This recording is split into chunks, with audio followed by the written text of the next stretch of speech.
Kaixo Joseba, kaixo guztioi, ni Satxa Zeberio naiz, eta, bueno, gaur Erretxilen gaude, eta Bioka proiektua aurkeztuko dizuegu.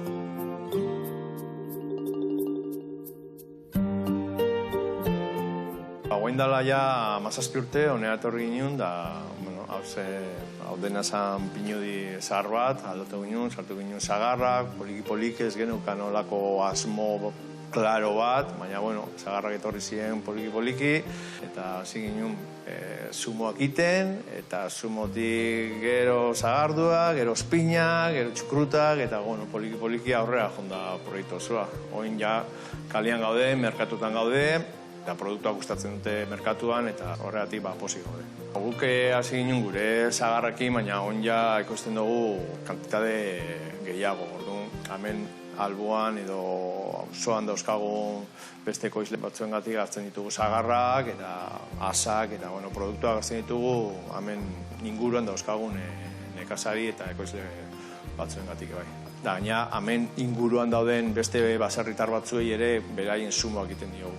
Jenteak ekartzen ditu bere zagarrak eta guk egiten diogu beraientzat zumoak. Oin goazen gure produktuak ikustera, ze formatotan dauzkagun, eta, bueno, gustatzen zaizuen.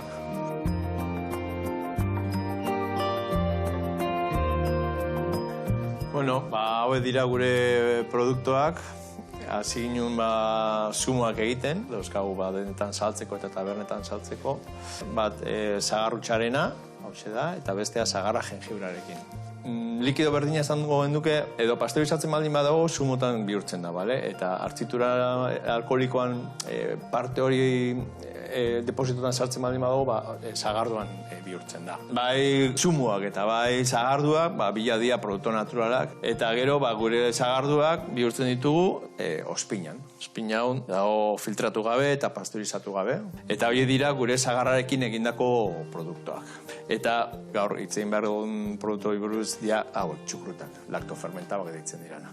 Batzu dira kintxiak eta beste batzu dira txukrutak. Desberdintasunadek kintxiak daudela esango genuke alinatutak. Eta dira guk egindako errezetak. Honek daka asa, porrua eta alga konbu. Honek daka kolombarda, remolatxa eta zagarra. Eta haudek berrilla, atera dugune azken rezeta, dela asa, azeitunak eta oreganoa. Eta haude gure kintxia. Hone dauke asa, piper gorria eta porrua. Aparte, daka pasta bat, iten duguna, pikantea, daramala baratxuria, dazka jengibre asko, tipula, porrua, eta beste gauza batzuk. Guretzatek erraso jateko. Ze ez gaude ohitutak zapore hauei, eta hola linatuta erreso sartzen da. Guk hemen Euskal Herrian dakagu, kriston sorteaz edo dakagu produktu freskoak oso kalitate honezkoak. Baina beste Ipar Europan gehien bat neguak eta dira oso gogorrak eta orduan karo kontserbatu egin behar dira produktu hauek. Orduan hartzitura prozeso horiek dira kontserbatzeko urtian zehar. Orduan, txukrutak adibidez, dek ohitura bat Alemaniakoa. Asko jaten dugu saltxitxakin edo kodiorekin garagardo festatan eta hori da lo tipiko.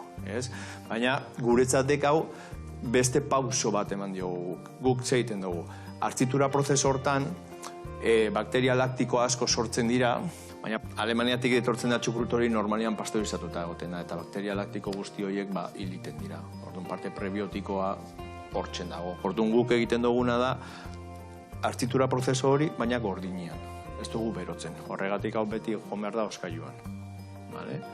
Orduan oso azungarria dek hau jatea. Dek guk dauzkagun bakteria laktiko horiek indartu. Hau de kondimento bat, hau ez degola jateko zuzenian. Normalian nastutzen da edo pure batekin, edo arroz batekin, edo jaten dozunarekin horrekin jaten da.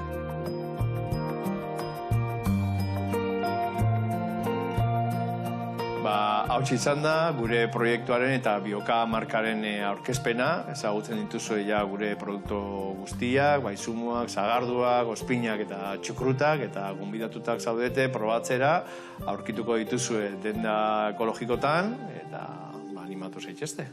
Venga, beste bat arte. Agur!